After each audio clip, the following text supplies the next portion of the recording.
High.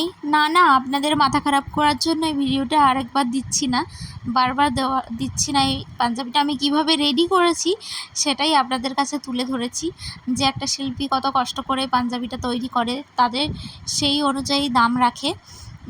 আপনারা সেটাই দেখবেন আর কি, সেই জন্যই আমি এই ভিডিওটা ছাড়লাম। তো আমারও খুব ভালো লাগে, আপনারা খুব সুন্দর সুন্দর কমেন্ট করেন, আমাকে অনেক ভালোবাসা দেন, তার জন্য অসংখ্য ধন্যবাদ। আর যারা আমাকে প্রতিনিয়ত প্রত্যেকটা ভিডিওতে আমাকে কমেন্ট করে, লাইক করে, তাদেরকে তো অনেক অনেক অনেক অনেক ধন্যবাদ। তো আমার একটা ছোট্ট বাচ্চা আছে, তার জন্য আমার একটু কাজটা করতে আরও একটু অসুবিধা হচ্ছে, আর খুব কঠিন হয়ে পড়েছে, তবুও আমি চেষ্টা করেছি।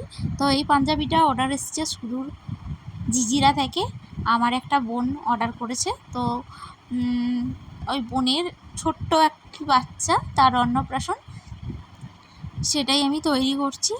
আর আমার একটা ছোট্ট বাচ্চা থাকার সুবাদে ওরও কিছুদিন পর অন্নপ্রাশন, তো তার জন্যও আমি জামা রেডি করব।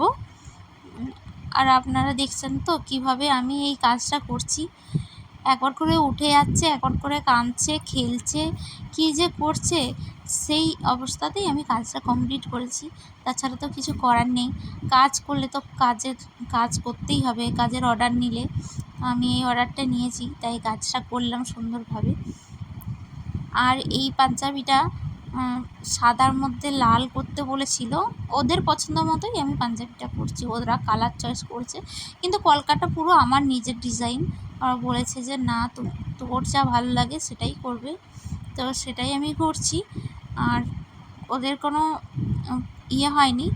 তো এই পাঞ্জাবিটার আঁকাটা ওদের খুব পছন্দ হয়েছে, খুবই ভালো লেগেছে। আর আপনারা তো বলছেনই ভালো হয়েছে, আমারও খুব ভালো লাগে এই কথাগুলো শুনলে। আর এটা লাস্টে ধুতিটা তৈরি করলাম, ধুতিটা তো খুব একটা কাজ নেই, শুধু পাড়টা বসিয়েছি, সেই পাড়টা একটুখানি হালকা টাচ দিলেই সুন্দর লাগে দেখতে। আর একটা সিম্পল কাজের মধ্যে আমি কাজটা ফুটিয়ে তোলার চেষ্টা করেছি। সিম্পলের মধ্যে করলে আমারও সুবিধা হচ্ছে, ছোট্ট একটা বাচ্চা আছে, তার জন্য আমি সিম্পল করে করেছি। দেখুন তো লুকটা কেমন হয়েছে।